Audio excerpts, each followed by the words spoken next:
you wanted the best, you've got the best podcast. The hottest podcast in the world. The Chris Voss Show, the preeminent podcast with guests so smart you may experience serious brain bleed. The CEOs, authors, thought leaders, visionaries, and motivators. Get ready. Strap yourself in. Keep your hands, arms, and legs inside the vehicle at all times, because you're about to go on a monster education roller coaster with your brain. Now, here's your host, Chris Voss. There you go, ladies and gentlemen. Welcome to the big show. We certainly appreciate it. Thanks for tuning in, as always, on the Chris Voss Show, where the family that loves you but doesn't judge you, at least not as harshly as your mother-in-law, because, I don't know, man, why can't you just be nice to her already? She's a nice lady. She just wants love and attention, and, you know, she just, be nice to her. Like, go take out the garbage at your house or something. It sounds like a problem you're going to have to fix, and I can't fix it for you. But the great thing is, we have lots of wonderful people who are brilliant, and they can help you fix all your other problems. I don't know, maybe we should have a mother-in-law coach professional on the show. They can do, how 10 different ways to get along better with your mother-in-law. Has somebody done this? People are going to really think that I'm married and have a mother-in-law, because they're going to be like, Chris is really scarred from this. No, I've never been married. So that's the most amazing part of that whole equation, ladies and gentlemen. So today we have an amazing gentleman on the show. We're going to be talking to his book, Chrysalis. And we have Gane Gane on the Jr. on the show with us today. We'll be talking to him about his insights, his experience, his life's journey, and the lessons that he learned from that life, and how you too can make your life better. Guy W. Gane Jr. was a nationally known stockbroker and registered investment advisor, and is also a former federal inmate who, despite vehemently proclaiming his innocence, as well as passing multiple polygraph tests, was sentenced to a 13-year prison term. He's since published 3 books: Unchained and Unbroken Life, Life Lessons in Strength Training from Jailhouse Gym Rat, Managed Money, An Avenue to Wealth, and Chrysalis, Awakening to God's Path, Protection and Power in Your Life. All are available on Amazon and other fine bookstores. Welcome to the show, Guy. How are you? Thank you very well. Thank you for having me. I know we had a couple of hiccups 2 weeks ago when I let everybody know that we were going to be on. Yeah. I picked 8 o'clock when it was at 7, so I'm doing better than that. Hey, we got you. We got our stars aligned there, so that's good. That's always good. Give us your .coms. Where do you want people to find you on the interwebs? Yeah, you can go to ganewisdom.com. It's Gane wisdom.com. And there I have links to all the things that we're involved with, and gives you the opportunity to really get to know who I am. There you go. Give us a 30,000 overview of your new book, Chrysalis. Yeah, Chrysalis is a book that actually I wrote while I was in prison. I've been out of prison now for 4 years. Mm-hmm. But Chrysalis is a book that it was inspired to me to write. It took me 2 years to write. And the book is really about doing things in God's way. You know, I know that sounds kind of hokey to people, but, you know, God allows one of 2 things to happen. Either he allows things or it's his will. And it's been my experience over the years to know the difference. And I think a lot of people that are believers have seen that, and it's been proven to see that as well. Chrysalis, though, really uses Christ's own words to show us that we can achieve the goals that we want, and we just have to make sure that what we're looking for is going to be in line with what he has planned for our lives. Mm-hmm. That sounds like an important thing, because if you're just kind of, I don't know, doing whatever you want, things might not work out so well. You know, again, I speak from experience with that, Chris, because, you know, when I owned my own firm, the government came in back in 2008, but when I owned my own firm, I was the type of guy over the years, because I started in the business back in 1974. I was only 20 years old at the time. I'm dating myself, I know. Mm-hmm. But when I started, the Dow Jones was at 577. Today, it closed at 38,868, actually. Wow. But the thing is that I was the type of guy throughout my career that if I wanted a goal, if I wanted something to happen, I made it happen. And, you know, sometimes it was in poor judgment, hiring people the wrong way, turning left when I should have turned right. And I really believe that when everything happened with me, that it was really God's way to get my attention and to put my life on another track. And that really has been what's happened. But with Chrysalis, to answer your question, it's a primer, if you will, to really achieve the things that you like in life, using Jesus' own words to do that, and showing that with God, really all things are possible. Mm-hmm. There you go. And you've got quite an interesting journey. Let's talk about your whole life. How did you grow up? Where did you grow up? What were some of your influences? And how did you get down this road? Yeah, I grew up in Buffalo, and my main office was in Buffalo as well. But as I mentioned a minute ago, I started in the investment business in 1974. And over the years, I had finally decided that, anytime I had moved to another firm, which I did a few times in my career, I decided to just go on my own. There was no reason to continue to go to another firm and give them my business and the overrides and so on. So I started my own firm back in the 90s, the early 90s, actually. And along the way, I was able to deal with so many wonderful, wonderful people. And as time went along in my business, I also became a registered investment advisor. And really what that does, it allows you through the Security and Exchange Commission, it allows you to charge clients a fee as opposed to charging a commission. So I really thought that was the better way to deal with people because, after all, you've got to have skin in the game to really do the best job. And what I did is I charged my clients a fee, as I mentioned, but I would only charge them a fee after the first year, if I made them money. And if I didn't make them any money, then I continued to manage their money for free until I did. And it was a very, very great platform, and people really appreciated that. What was nice is at the time, I was kind of the only one that was doing that, at least here in Western New York. And it became a very, very popular firm. We did seminars every 6 to 8 weeks, lunch seminars actually.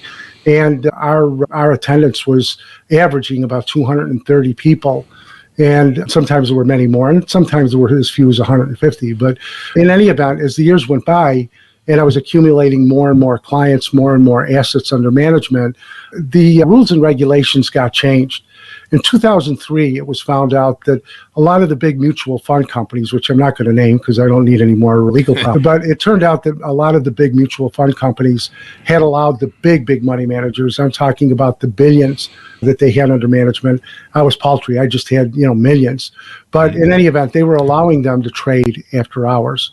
Oh, wow. When that happened, it did a couple of things. First of all, it was unfair to the investors because you're not playing on a level playing field any longer. People are getting preferential treatment. And the reason that they were allowing them to trade after hours is that when the foreign markets started opening up, especially in Asia, they were able to make decisions. These other money managers were able to make decisions that was unfair because they already knew what was going on worldwide. It changed the industry completely. It's a long story, but it changed the industry completely. And in the industry, what happens is when there's one problem, everybody ends up getting new regulations, and that's what happened. They decided, mutual fund companies, and I was dealing with mutual funds and variable annuities. Now, I could buy and sell stock, and I did that for my clients, but I wasn't promoting that. If the person was a client, I was managing their money, and they wanted to buy a stock or whatever, I did that for them. But anyway, when everything changed in 2005, even though this particular investigation had been going on for a few years, things began to change in 2005. And what they did is they started limiting, the mutual fund companies, I should say, started limiting the amount of transactions that we as registered investment advisors could do in a year. Normally, I was moving my clients' money between growth and money markets and so on that are involved in each one of these mutual fund families. You could do that for free. There was no fees, no commissions. But what happened is they limited it to 10, depending on the fund, 10 to 15 trades a year. I was doing, on average, 70 to 90 trades a year. And I just couldn't do my business any longer. So I had employees at the time. I didn't really want to let them go. And I remember I was walking on the beach up in Maine. I had a place up there that we would stay, me and my family. And I was walking along the beach thinking, I don't know what I'm going to do. And I happened to notice a house that I had looked at some years previously that was for sale again. Mm-hmm. And I started thinking, I'm sure the house is more than it was when I looked at it. And as I started thinking about it, I thought, waterfront property always makes money. Even in a bad market, a waterfront property is very limited, obviously. And as I walked along the beach, I thought about that. And then I thought, not only here in the ocean, but on a lake, even a canal or a creek. Waterfront property is just very popular with some people. Mm-hmm.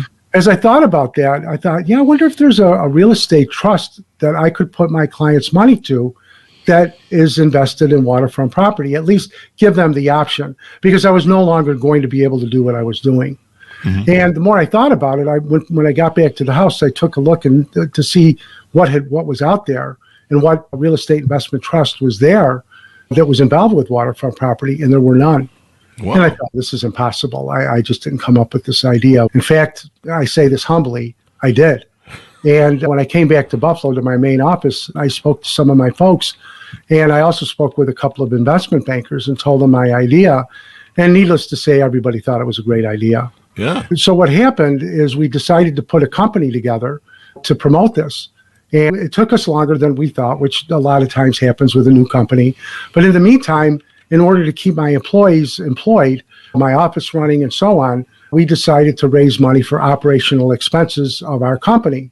Uh-huh. Unfortunately, and again, I'm giving you the short story, believe it or not. Unfortunately, a couple of my brokers decided to get creative with what they were telling the investors and actually outright lied to them. And when they got caught a few years later, they said that I told them to do that. Yeah. And I said, that's ridiculous. I mean, being in the business for the years that I was, over 30 years, I never had a customer complaint. That's unheard of almost in the business. Mm-hmm. And I fought with the government, argued with them, went back and forth with them for a number of years. As I say, as you said, I should mention that I passed a couple of polygraph tests that proved that, at least by that standard, that I had never done that. Yeah. But in federal cases are a little bit different than maybe a state case, because when the federal government comes after you, chances are you're going to go to prison.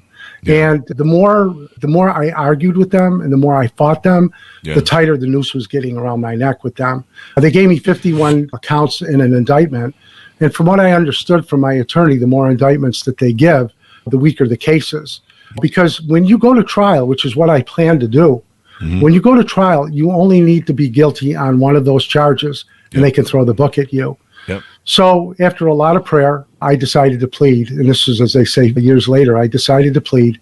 And when I got to court, the judge decided to throw the key away, and he gave me 13 years. Wow. And it was traumatic. It was horrible, as anybody can imagine. But again, God used that. There's a part of the Bible, which I'm sure a lot of viewers are familiar with, the story of Joseph. And I'm trying to compare myself to Joseph, but the analogy and the similarity is there, that, what people meant for bad, God meant for good. And I was able to help people while I was in prison.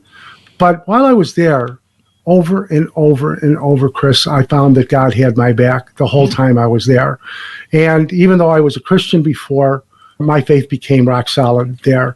I seen miracles happen. I see miracles happen with me. If I can relate a story. Okay.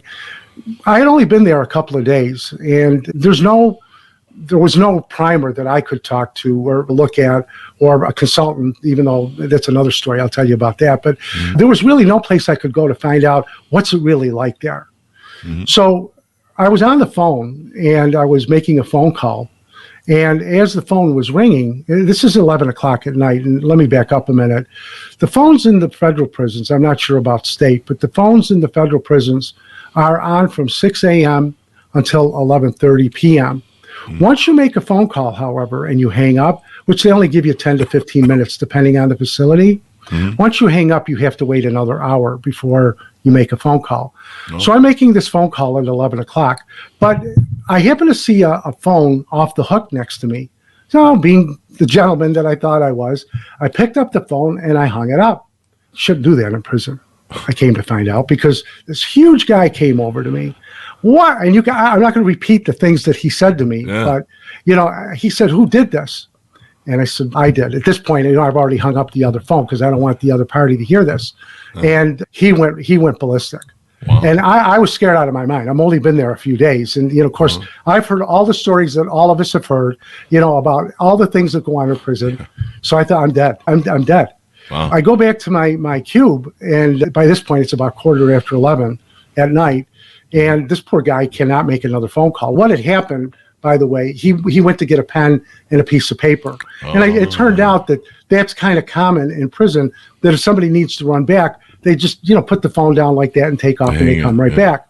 Anyway, he was in the TV room. It was a Saturday night, and I went into the TV room to apologize to him because I was just, I was petrified. Yeah. So when I walked in, there had to be 50 or 60 guys in there, Chris. I was totally embarrassed. This guy's got a full head of steam on.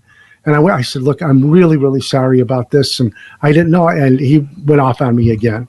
Wow. The next morning, of course, I'm not sure what's going to happen during the night. Yeah. The next morning, this guy comes to my cube. I'm dead. And he puts out his hand. And he said, I am really sorry. I shouldn't have talked to you like that. And, of course, I'm trying to be, that's okay. Don't worry about it. I'm thinking, oh, my God, thank God, But anyway, a couple of days later, I went back into the room. And, as a lot of people may imagine, the TV rooms in prison are really where the problems are, because guys sit in other people's seats. Guys like to turn the channel on people. That's a big problem. You don't do that. Yeah. So anyway, there was a young guy sitting there, and he had a chair next to him. I said, do you mind if I sit here for a minute? He said, no, have a seat. We're sitting there for a minute or two. He says, you're Gino, right? Because that's what everybody called me in prison. I said, yeah. He said, you got a lot of respect in this place. Yeah. Me? Really? He said, the other night when you came in and you apologized, he said, when you left, everybody in this room got on him. And this guy that was upset. Wow. And he said that everybody had told him, here's a guy who's brand new, didn't know any better. And not only did he fess up, but he comes in and apologizes in front of all of us, and you rip this guy apart. So there was only one example of how God really had my back. Yeah. It was it was just, and credibility in prison is extremely important. Respect is the most important thing. Mm-hmm. But when you have credibility, that you're not lying to people. People that you're serving time with know that you're not a liar. My reputation started growing from that point on. It's kind of weird that they would have a reputation of non-liars in a prison. That's in prison, Chris. I met more millionaires, more real estate moguls, more PhDs. It's because there you can be anything you want. Oh, the guys really kind of get to know, because it's how you carry yourself. And sometimes that thing that our parents used to tell us: the only person you're fooling is yourself. That really is the way it is in prison, because guys come up with all of these fantastic stories, and most of the guys know it's all BS. And, they ruin their reputation. And once your reputation is ruined, at least there, you don't recover it. I'm going to read your book if I ever have to go to prison. I mean, I try not to do anything that ends me up in prison. Yeah, you don't want to go there. But, you can have accidental manslaughter if you drive your car wrong and stuff. And yeah, it's pretty easy to go. I mean, unfortunately, that does happen. Yeah, that's wild. There's lots of great stories in the book and anecdotes about your journey through that. And, one of the statements you make, man suffers by his own choice, but not out of hoping to do, but out of ignorance of not knowing otherwise. I think that's a kind of a great line there. Yeah, it really is true, because, a lot of times what happens is people, especially going back to prison about a story there, a lot of the white collar guys really had been, maybe some of them were pushing the envelope a little bit, but there was a certain amount of guys that really didn't think that they had done anything wrong. And, unlike urban legend has everybody believing that everybody that goes to prison says, I'm not guilty. I know in the Shawshank Redemption, it's kind of made light about that. But, most of the guys that I ran into, I would say 99 out of 100 really had said, I messed up. I shouldn't have done this, and I did. There were guys that I met, a handful of guys that I met, that were, in fact, I believe, innocent. And you say, how do you know? When you live with people 24/7, Chris, you get to know them. You get to see how they behave. Yeah. One of the things that like attracts like, because if a guy was a bad guy, I'll just leave it at that, he hung around with other bad guys, and they had that reputation. But if a guy was a good guy, he always tried to go on the straight and narrow, and I've seen that a lot. Some guys, were over-sentenced. It was funny, speaking of that, my case manager at all the prisons I was at had all said, my God, Gane, what did you do to the judge? I've never seen anything like this. And I would laugh. I remember the first time I was told that, and I chuckled. They said, no, I'm serious. I've never seen anything like this. This guy he crucified you. I had some empathy even from the staff. And even, the story that where I keep saying that God had my back, what happened many times is when my cube was, I shouldn't say my cube, the prison was shaken down. Things were taken out of the lockers and destroyed and all of those things. I can't tell you, Chris, how many times it was like Passover in my cube where I didn't get, nothing happened. And I finally had to go to the staff and say, you can't do this. These guys are going to think I'm out there snitching on them. I said, you don't do anything. I said, whether I do anything or not, it's got to be fair. I mean, I don't know anybody that wants to have their paperwork and such taken, but, for me, it was just another example how God had my back. There you go. It's great you found that, and, it probably helped sustain you through your time in prison. How many years did you serve in the end? Yeah, I ended up serving 9 years. In 2018, a law was passed called the First Step Act. Mm-hmm. And what that did is for guys that were, and women too, that were 60 years of age or over, would only have to do 2/3 of their time, so long as they never had any, what they call shots. A shot in prison is a disciplinary report. Uh-huh. And if you didn't have any disciplinary reports in prison during the whole stay that you were there, you were allowed to go out early, and that's what happened to me. So I was able to come home early. And, even that, Chris, was kind of unique because coming home 2.5 years early was such a blessing. Yeah. But I was supposed to serve the rest of my time on home confinement. So those 2.5 years, I was supposed to serve, and at the house, had an ankle bracelet on and so on. Mm-hmm. I got a phone call about a year and a half later while I was at home. And every couple of weeks I had to go to the halfway house, for meetings and urinalysis and all of those things. But I got a phone call from my case manager at the halfway house about a year and a half later and said, Mr. Gane, you're all done with us. I said, what do you mean? She said, you're going to probation. Now, probation meant that at least I could move around. Yeah. I had 3 years of probation, so I was prepared to be on probation for the next few years. I'd been on probation at this point now for a few months, and I spoke with my probation officer, and I asked her, I said, is there any way that you guys could put a good word in for me after a year goes by? And I wasn't at a year yet on probation. She said, Mr. Gane, you can apply any time. I said, yeah, but, they're going to look at me in a different way. She said, you've never been a problem. She said, at the end of the day, they're going to come to us and ask us. Wow. And she said, well, who's your judge? My judge, thank the Lord, by ending up in Detroit, I was no longer in Buffalo with the hanging judge that I had. Oh. When she found out who my judge was, her eyes widened up. She said, oh, Mr. Gane, you have the best judge in the world. She said, I can't make any promises, but if I were you, I would apply. And Chris, once again, God had my back because it's unheard of for a guy with a money crime to get let off early, and I was let off in a year of probation. I would still be on if that were the case. Yeah, that's a good deal. That sounds like awesome. A really good deal. You gotta love that, man. So let's get into some of the work that you do on your website. I know you do some speaking, some coaching. Right. Let's talk about that and how people can onboard with you. Yeah, as I say to a lot of people that I talk to that I've mentored, it's easy for anybody to start a business. Mm-hmm. But the hard thing is to know what not to do in business. How do you know not what to do? I'm the guy that kind of knows not what to do. I hired people that I shouldn't have. I always tell people there was that still small voice that I attribute to the Holy Spirit, but all of us have that. We hear, whether we call it our conscience or whatever the word is that you want to use. And even though I kept getting the feeling of not hiring this person or doing something a little bit different, I just ignored it. And I hired people that probably were not the best. Not all of them. I had wonderful employees, but there were a few that if I had the choice again, I wouldn't hire. But the thing is that when I talk to someone who's starting a business or already owns a business, I try to go from a basis of strength for them. Because in order to build a house or, remodel a house, your foundation, your basement needs to be strong. Mm-hmm. And so many businesses that I've talked to are not like that. They build up, they go quickly, the business expands. It's a construction business. I was just working with someone recently. And unfortunately, what happens is sometimes we get caught up in those bad habits. And habits, as we know, are hard to break. And one of the things I would say to our viewers is that if you have a business, do not become friends with your employees. I know that sounds harsh, but you can be friendly. But if you're going to have a party, don't have it at your home. Have it at the office or your business or a neutral site. Because what happened to me is people that I should have let go, I couldn't because I became their friends.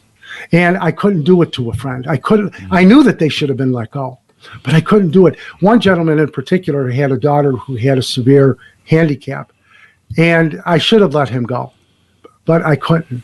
First of all, he had become a friend, quote unquote.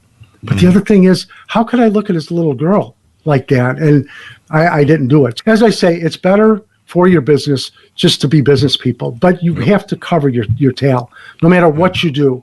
Like with the construction company that I worked with recently, what I had him do is sign his employees where they were to be held, where he was to be held harmless. If something were to happen, he said, they're covered with my insurance. I said, I promise you, his coverage was $3 million. I said, if one of your guys fall off a scaffold or he's working on a 4th-story building and falls, I promise you they're going to go for more than $3 million. These are things, the minutia, that's very, very important. And these are the things I try to cover. With the coaching, Chris, it's a little bit different because I have people that really want to be coached. These are people that are obsessed almost to the point where they want to be successful. But to be successful has to be done the right way. Because again, if you go the route that I did, just, full speed ahead, charge ahead, you may not be going the right direction. And again, I try to put my faith as well as, proof, and again, that I speak about in Chrysalis, to show that if you do things in God's way, in God's will, it's going to be much, much better for you. What's the typical client that you work with? Is there a minimum net worth or? Yeah, a client. Yeah, it's a good question. The business clients, when I do business consulting, their business is generally $150,000 or more. That's a small business. For the client that I deal with as a coach, they're usually somewhere in the neighborhood of about $500,000. And in that particular case, I'm not getting $500,000 for my fees or anything like that. But, they really start to take things seriously. I work much better, frankly, as a coach with salespeople, especially financial salespeople, because they can relate to me. I can relate to them. I can tell them the things that I've gone through, I should say, that I've done, and really help them like that. Plus, I know sales. I was a pretty good salesman. Yeah, you got to be good at sales. So it's a good thing to have in life and all that good stuff. Any final thoughts as we go out that people need to know about? And give us the .coms and how they can onboard with you. Yeah, my website is ganewisdom.com. On there, as I mentioned earlier, the person can take a look at all of the things that we do. I have a newsletter, a financial newsletter that I put forth. I do that every week. It's a market update. And when I did that, Chris, it was really with the thought of the folks that never talk to a financial advisor. Most financial advisors have like a tier system. And if they have a routine trader, they spend more time with them because that makes them and their firm money. When I had my registered investment advisory business, I dealt with a lot of the folks that really never heard from their brokers much. So the thing is that particular website is marketwatch.ganewisdom.com. Every week, as I say, I post what's going on in the market, where I suggest that people have their money. They can manage their money on their own. It's very, very inexpensive to sign up for a year subscription, and everything is in very plain English. So that has been very, very popular. One thing too, Chris, that I would want to say is that if someone would like to get my ebook, which is available on Amazon. The first, when I do a podcast, I always offer the first 100 people that write in to guy@ganewisdom.com, I will send them that ebook for free. But the thing is, again, I think that, what the message that I try to impart, and again, in Chrysalis that I know I impart, is with God, all things are possible. And I give example after example how Jesus himself spoke about having faith, not doubting, believing. It's all in the book. There you go. Thank you very much for coming on the show. We really appreciate it. Thank you for having me. I really do appreciate being here. There you go. Thanks, audience, for tuning in. Folks, order up the book wherever fine books are sold. Chrysalis, Awakening to God's Path, Protection, and Power in Your Life. Out May 9th, 2023. Thanks, audience, for tuning in. Go to goodreads.com/Chris Voss, LinkedIn.com/Chris Voss, all those crazy places on the internet. Be good to each other. Stay safe. We'll see you guys next time. And that should have us out.